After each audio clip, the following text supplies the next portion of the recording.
Bonjour, voici maintenant l'analyse technique en hebdomadaire, donc pour la semaine qui arrive.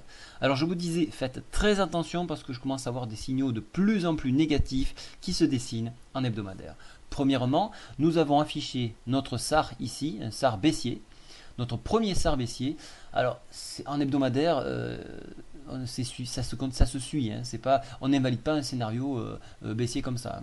Donc attention, le mouvement baissier serait en train de se mettre en place. Ce qui me fait dire ça également, c'est que par exemple, regardez, ici on avait une tendance à croiser MM7 sur MM100. Donc voilà, je vais rapprocher un petit peu les étiquettes. Dans le temps, elles se déplacent.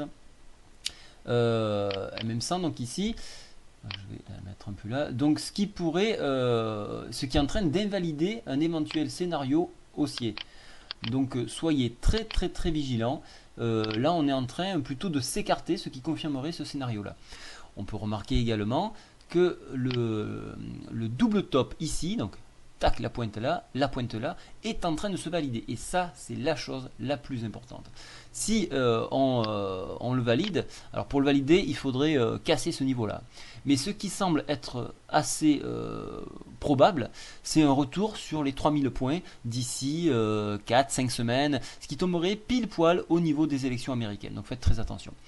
Ce qui s'est passé donc cette semaine, donc on est allé chercher quasiment le bas de la fourchette d'Andrews et on essaye de rebondir, revenir chercher la même 7 une fois pour consolider la bougie précédente et pour probablement continuer donc la descente, revenir tester cette bas de fourchette. Attention, nous sommes toujours dans une configuration haussière tant qu'on n'a pas cassé les 3366 en semaine. À la fin de la semaine, le mouvement haussier n'est pas terminé. Voilà.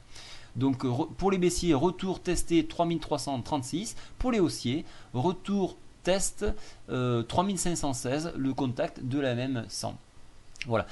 Au niveau indicateur, alors voilà, quand même je vais vous montrer si en cassure ici, hein, on arrive à 2400 environ. Hein. Voilà, si je reporte, c'est grosso modo, hein. Tac, tac, c'est grosso modo. Alors pourquoi il y a double flèche? Parce que j'ai jeté un œil en mensuel. Attention, le mensuel n'est pas fini. La bougie est en cours de travail. Elle teste actuellement la MM20 en dépassement et validation de cette bougie. On invalide un scénario double top.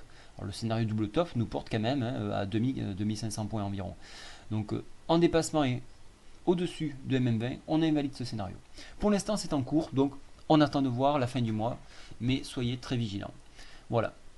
Là par contre, en revanche, un scénario haussier est en train de se mettre en place, un SAR haussier pardon, est en train de se mettre en place, donc on avale cette bougie là. Voilà. Par contre, aucun signe de croisement, MM1, MM7, on est parallèle. Voilà. Au niveau indicateur ici, c'est toujours un signal haussier que nous avons. Donc voilà, il y a beaucoup d'incertitudes, attendons la fin du mois pour se donner une idée.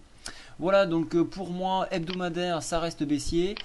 Et journalier, on devrait peut-être finir le double top pour ensuite amorcer la descente. Attention aux chiffres que l'on sort des US, ils servent à la défense d'Obama.